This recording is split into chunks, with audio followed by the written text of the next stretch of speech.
John Ketch, generally known as Jack Ketch, was an infamous English executioner employed by King Charles II. He became famous through the way he performed his duties during the tumults of the 1680s, when he was often mentioned in broadsheet accounts that circulated throughout the Kingdom of England. He is thought to have been appointed in 1663.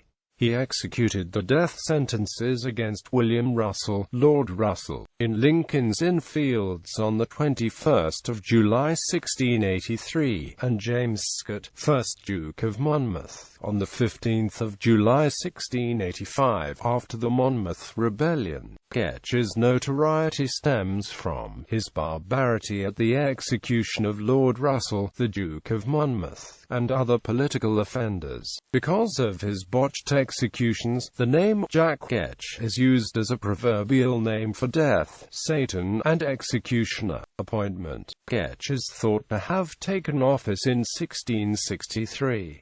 He is first mentioned in the proceedings of the Old Bailey for the 14th of January 1676, although no printed notice of the new hangman occurred until the 2nd of December 1678, when a broadside appeared called The Plotter's Ballad, being Jack Ketch's incomparable receipt for the cure of traitorous recusants and wholesome physic for a popish contagion. In 1679, there appears from another pamphlet purporting to be written by Ketch himself, and entitled The Man of Destiny's Hard Fortune, that the hangman was confined for a time in the Marshalsea prison, whereby his hopeful harvest was like to have been blasted. A short entry in the autobiography of Anthony Wood for the 31st of August 1681 describes how Stephen College was hanged in the Castle Yard, Oxford, and when he had hanged about half an hour, was cut down by Catcher Ketch, and quartered under the gallows.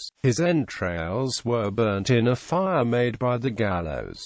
Lord Russell's execution. On that occasion, Ketch wielded the instrument of death either with such sadistically nuanced skill or with such lack of simple dexterity, nobody could tell which, that the victim suffered horrifically under blow after blow, each excruciating but not in itself lethal, even among the bloodthirsty throngs that habitually attended English beheadings. The gory and agonizing display had created such outrage that Ketch felt moved to write and publish a pamphlet titled Apology, in which he excused his performance with the claim that Lord Russell had failed to dispose himself as was most suitable, and that he was therefore distracted while taking aim on his neck. James Scott, 1st Duke of Monmouth's execution. He would not make use of a cap or other circumstance, but lying down, bid the fellow to do his office better than to the late Lord Russell, and gave him gold, but the wretch made 5 chops before he had his head off, which so incensed the people, that had he not been guarded and got away, they would have torn him to pieces. Later life and death. In 1686, Jack Ketch was sent to prison for affronting a sheriff.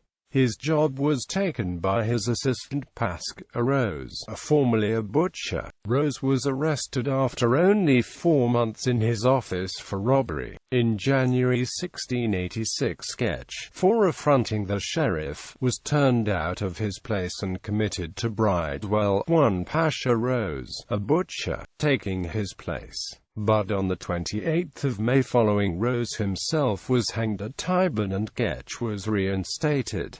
Jack Ketch died in November 1686. Fiction. In 1836, a fictitious autobiography of Ketch, with illustrations from designs by Meadows entitled The Autobiography of Jack Ketch, was published. Another book entitled Life of Jack Ketch, with cuts of his own execution, was furnished by Tom Hood for the Duke of Devonshire's library at Chatsworth. Jack Ketch is one of the characters in Giovanni Piccini, the tragical comedy comical tragedy of Punch and Judy as dictated to John Payne Collier, in 1828. He is mentioned in the Charles Dickens novels Oliver Twist, The Pickwick Papers and David Copperfield, and in the C.M. Kornbluth science fiction story The Marching Morons. More recently, Jack Ketch plays a role in Neil Stephenson's 2003 and 2004 volumes Quicksilver and The System of the World, the first and last volumes, respectively. In his The Baroque Cycle series, a Jack Ketch character appears in Neil Gaiman's The Graveyard Book.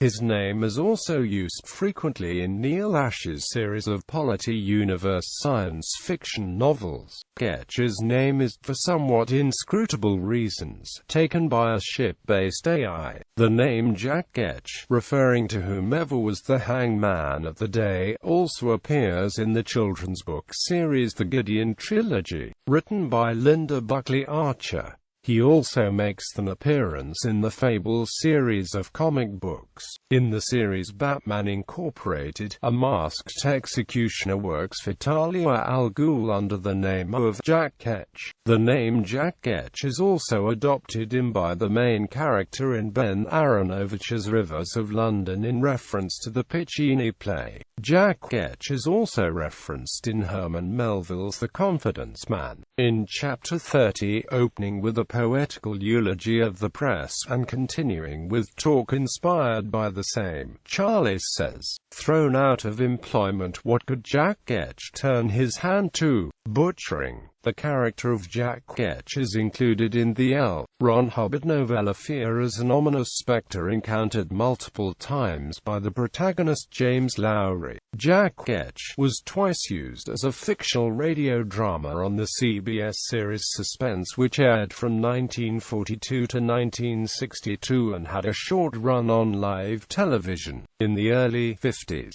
For years it was believed that no TV episodes had survived. In recent years 90 episodes have been located and are available on DVD. In Parasite Planet, a 1935 short story by Stanley Weinbaum set on Venus, explorers encounter carnivorous Jack Ketch trees which use long, leathery branches as nooses to strangle and kill the prey.